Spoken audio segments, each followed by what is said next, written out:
नमस्कार, मी स्नेहा तुमचं सर्वांचं स्वागत करते। आज आपण बनवणार आहोत गव्हाचं पीठ आणि बटाट्याचा नाश्ता। हा बनवायला खूप सोपा आहे। जेव्हा काहीतरी चटपटीत खायचं मन असेल तेव्हा हा नाश्ता नक्की बनवून बघा। चला तर मग बनवायला सुरुवात करू। सर्वात आधी मी 1 कप गव्हाचं पीठ घेतलेलं आहे। या ठिकाणी तुम्ही मैदा पण वापरू शकता। चवीनुसार मीठ टाकायचंय, अर्धा चमचा ओवा टाकायचा आहे, अर्धा चमचा तीळ टाकायची आहे आणि 2 चमचे तेल। हे सर्व साहित्य व्यवस्थित मिक्स करून घ्यायचं आहे।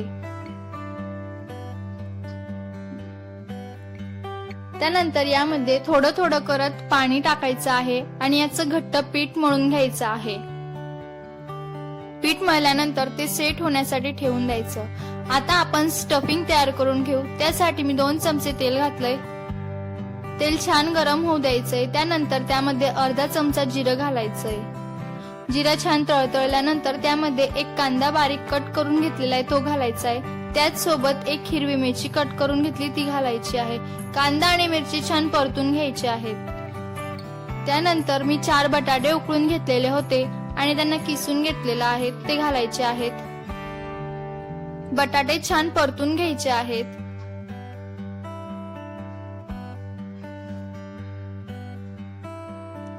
त्यानंतर यात काही मसाले घालू। अर्धा चमचा लाल तिखट, अर्धा चमचा धने पावडर, अर्धा चमचा गरम मसाला आणि अर्धा चमचा आमचूर पावडर। आमचूर पावडर मुळे याला टेस्ट खूप छान येते। चवीनुसार मीठ घालायचंय आणि मसाले छान परतून घ्यायचे आहेत।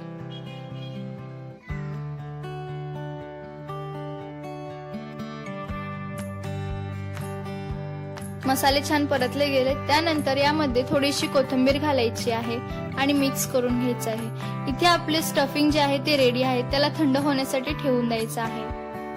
आपण आता स्लरी तयार करून घेऊ। त्यासाठी 1 चमचा गव्हाचं पीठ घेतलंय।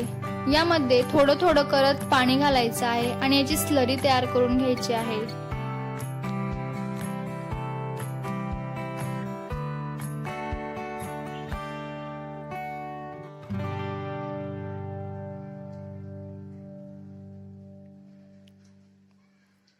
इथे स्लरी तयार आहे।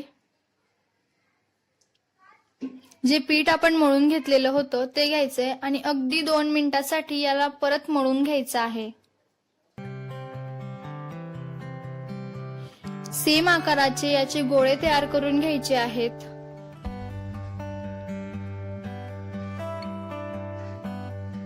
सर्व गोळे मी सेम आकाराचे तयार करून घेतले। त्यातला एक गोळा घ्यायचा आहे, त्याला थोडं पीठ लावायचंय आणि लाटून घ्यायचं आहे।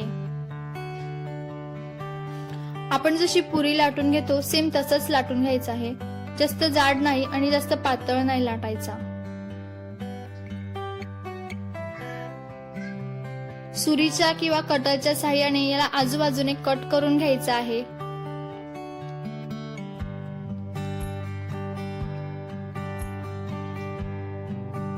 सेम याच आकाराचं याला कट करून घ्यायचं आहे।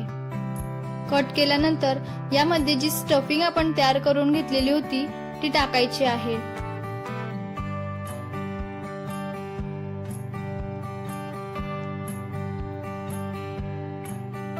जी स्लरी आपण तयार केलेली होती ती याच्या कडेने लावून घ्यायची आहे।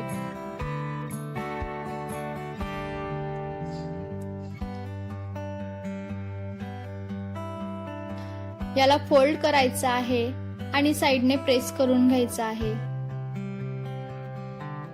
याला व्यवस्थित प्रेस करून घ्यायचं आहे। चमच्याच्या साहाय्याने याला प्रेस करायचंय। याने छान ते प्रेसही होईल आणि याला एक छान डिझाईनही तयार होईल।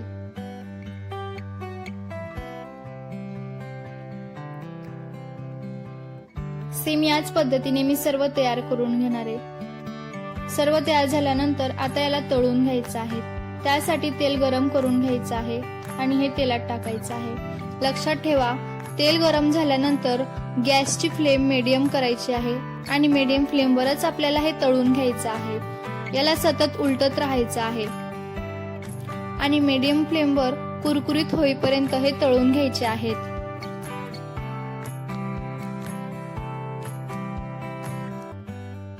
बघा किती छान तळलेले आहेत, ते किती छान दिसत आहेत. हे काढून घ्यायचे आणि सर्व याच पद्धतीने तळून घ्यायचे आहेत. आपला नाश्ता तयार आहे. खूप छान दिसतोय आणि दोघही साइडने व्यवस्थित हा तळला गेलेला आहे. यातलं जे स्टफिंग आहे ते सुद्धा छान परफेक्ट असं भरलं गेलेलं आहे त्यामध्ये. जर ही रेसिपी तुम्हाला आवडली असेल तर लाईक करा, जास्तीत जास्त शेअर करा आणि सबस्क्राईब करा.